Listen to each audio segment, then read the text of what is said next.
cuando pienso en términos de cambio, de ayudar a las organizaciones a cambiar, tengo como 3 mantras que vienen de la ciencia, es decir, del estudio de cómo funciona el ser humano y de la experiencia como ejecutivo durante muchos años. Pero el primer mantra muy interesante es este concepto, este mindset que hay que cambiar con respecto al cambio.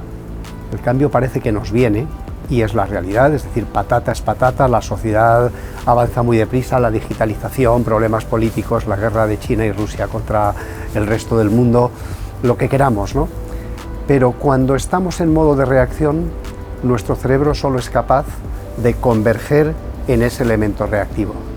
Y en cambio, cuando cambiamos ese mindset, lo que necesitamos es pasar de ser señores que gestionan el cambio a convertirnos en líderes que transforman. Historias que contar. Y una de las cosas que mueven al ser humano, y que es donde cada vez que trabajo en empresas con estos temas, que es parte de mi especialidad, uno descubre que la empresa como institución y algunos líderes como líderes, creen que el cambio se puede movilizar desde la información. Vivimos en una era en la que el dato es muy importante, el Big Data es muy importante, la información es importante. Pero es curioso porque cuando miramos al ser humano desde la neurobiología, la información, como hablamos ya hace mucho tiempo tú y yo, la información, lo intelectivo, nos informa, pero no nos transforma. Para mí la mejor definición de líder hoy en día es que es un creador de contextos. Ya el mundo es tan complejo que la ilusión del control es vana. En The Cocktail lo sabéis muy bien. Es vana. O sea que tú haces avanzar,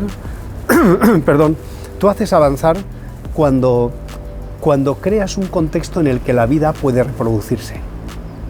Me he puesto muy poético, pero es exactamente así. Por ejemplo, hablando de lo que hablábamos de cambio, yo puedo crear un contexto a base de PowerPoint y Excel, y aunque parezca que hay mucho trabajado, el corazón de la organización no ha cambiado nada.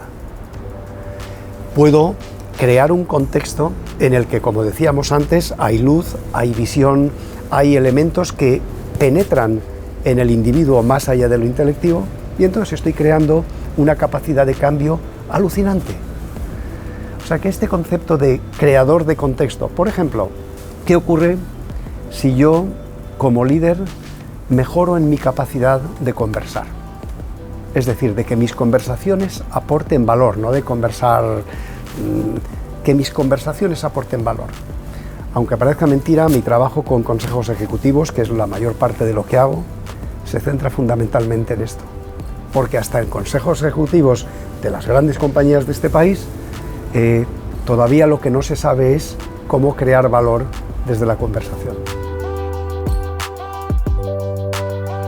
Las personas que se dedican a las personas de una empresa, pues pueden tener el rol de especialistas, sí, procesos, nómina, cursos de formación, todo esto, pero hay 3 cajas más que se hacen bastante menos. Una caja es Employee Advocate, o sea, cómo represento la visión del empleado, no solo de la empresa, y cómo hago coincidir las dos. Esto, cuando se empezaba a decir, era herético. Ahora estamos oyendo hablar de salud mental, conciliación, teletrabajo, de una forma totalmente natural. ¿Os dais cuenta? Hay un proceso evolutivo claro. O sea, tenemos especialista, Employee Advocate. Luego tenemos el rol de Business Partner. Recursos humanos no tiene que ver con personas, tiene que ver con personas y negocio. Y eso de que los de recursos humanos, que es lo que les ha pasado toda la vida, están ahí en una esquina y el negocio está en otra, hasta que recursos humanos no tiene la credibilidad de formar parte de la estrategia y de la ejecución del negocio, yo diría que ese departamento o esa función no está donde tiene que estar. Y por último, y aquí es donde voy, que es la más bonita, es que el rol fundamental es de agente de cambio. Sin embargo, aún así, el cambio solo se va a producir, y especialmente en estos tiempos en el que el cambio es recurrente, no es decir voy a cambiar esto y vamos a estar 5 años cambiando, lo fundamental de recursos humanos es tener la capacidad de crear pequeños núcleos dentro de la organización que se convierten en ¿cómo llamarlo?, en pilotos, en sitios donde ese cambio empieza a producirse y empieza a permearse al resto de la organización.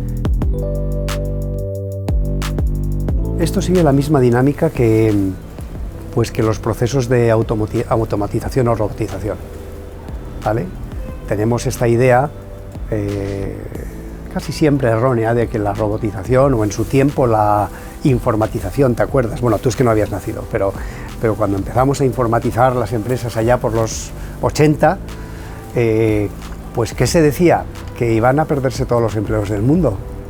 Bueno, hoy España tiene menos paro que... Hoy estamos en el 14 algo por ciento, y en aquellos tiempos a lo mejor estábamos en el 20 y algo.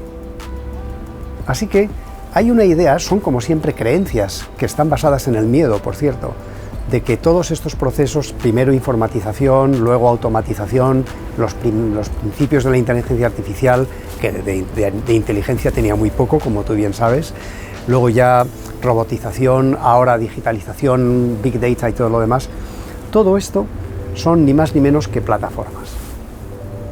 El que viva esto como this is it, entonces se ha quedado muy corto. Son plataformas posibilitadoras, pero luego en última instancia hay siempre un humano que transforma esa información en un valor diferencial. O sea que definitivamente yo creo que aunque hoy todo huele a tecnología, digitalización, robotización, justamente por eso la humanidad tiene la posibilidad de dedicar otros recursos a elementos más elevados en la cadena de valor.